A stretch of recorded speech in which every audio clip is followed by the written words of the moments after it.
देश के 79वें स्वतंत्रता दिवस के मौके पर प्रधानमंत्री नरेंद्र मोदी ने ऐतिहासिक लाल किले की प्राचीर से ध्वजारोहण किया। उन्होंने आजादी के नायक राष्ट्रपिता मोहनदास करमचंद गांधी के समाधि स्थल राजघाट पर पहुंचे, श्रद्धांजलि दी।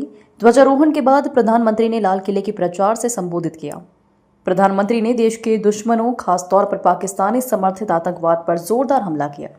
उन्होंने कहा कि पहलगाम में 22 अप्रैल को बेगुनाह भारतीय नागरिकों के हत्यारों और उनके मददगारों को ऑपरेशन सिंदूर ने अच्छा सबक सिखाया है। भारतीय सेनाओं को पूरी छूट थी कि वो अपना लक्ष्य, समय और तरीका चुने, लेकिन दुश्मनों को नेस्तनाबूद करें। पीएम ने आगाह किया कि अगर फिर कोई आतंकी घटना दोहराने की हिमाकत की जाएगी तो दुश्मन परिणाम भुगतने के लिए तैयार है। हमारा देश कई दशकों से आतंक को झेलता आया हुआ है। देश के सीने को छलनी कर दिया गया है। अब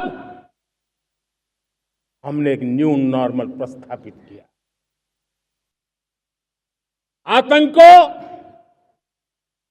और आतंकी को पालने पोसने वालों को,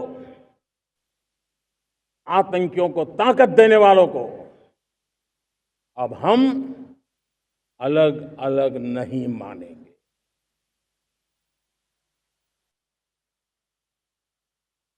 वो मानवता के समान दुश्मन है, उनके बीच कोई फर्क नहीं है।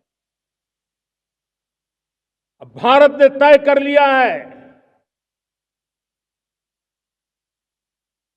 कि न्यूक्लियर की धमकियों को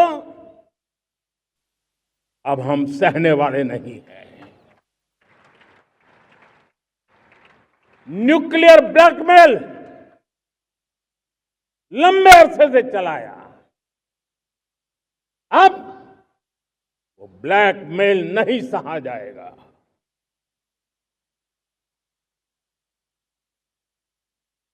आगे भी अगर दुश्मनों ने ये कोशिश जारी रखी, हमारी सेना तय करेगी, सेना की शर्तों पर, सेना जो समय निर्धारित करे उस समय पर, सेना जो तौर तरीके तय करे उस तौर तरीके से, सेना जो लक्ष्य तय करे उस लक्ष्य को अब हम अमल में ला करके रहने वाले हैं। हम मुंह तोड़ जवाब देंगे। मुझे बहुत गर्व हो रहा है कि आज मुझे लाल किले की प्राचीर से ऑपरेशन सिंदूर के वीर जाबाजों को सैल्यूट करने का अवसर मिला है। हमारे वीर जाबाज सैनिकों ने दुश्मनों को उनकी कल्पना से परे सजा दी है। 22 अप्रैल को पहलगाम में सीमा पार से आतंकियों ने आकर के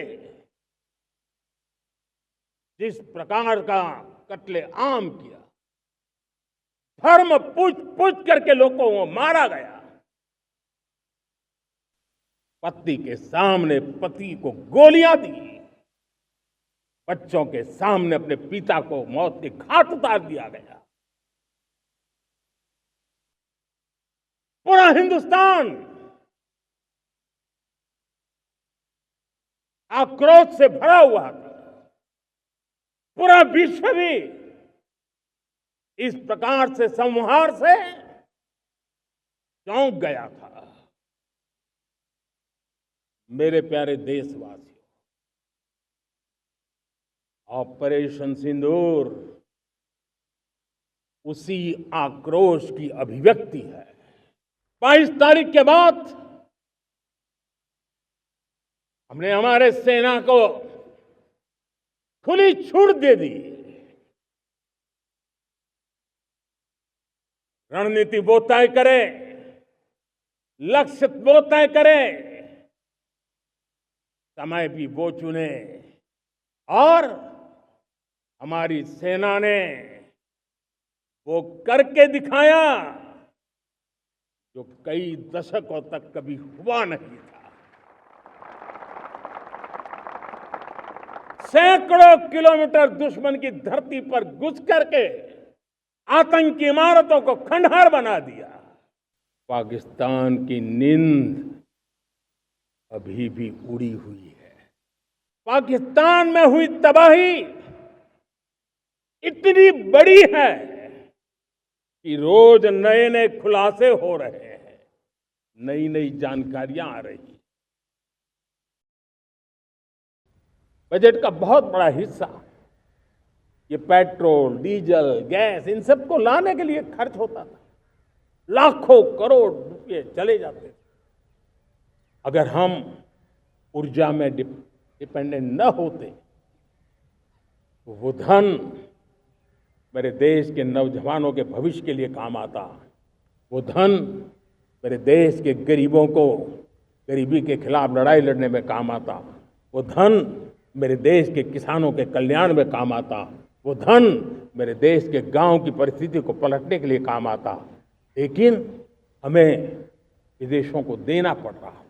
अब हम आत्मनिर्भर बनने की दिशा में काम कर रहे हैं।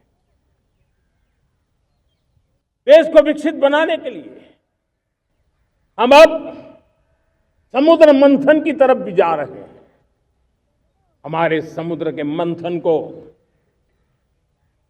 आगे बढ़ाते हुए हम समुद्र के भीतर के तेल के भंडार, गैस के भंडार, उसको खोजने की दिशा में एक मिशन मोड में काम करना चाहते हैं। और इसलिए भारत ने national deep water exploration mission शुरू करने जा रहा है।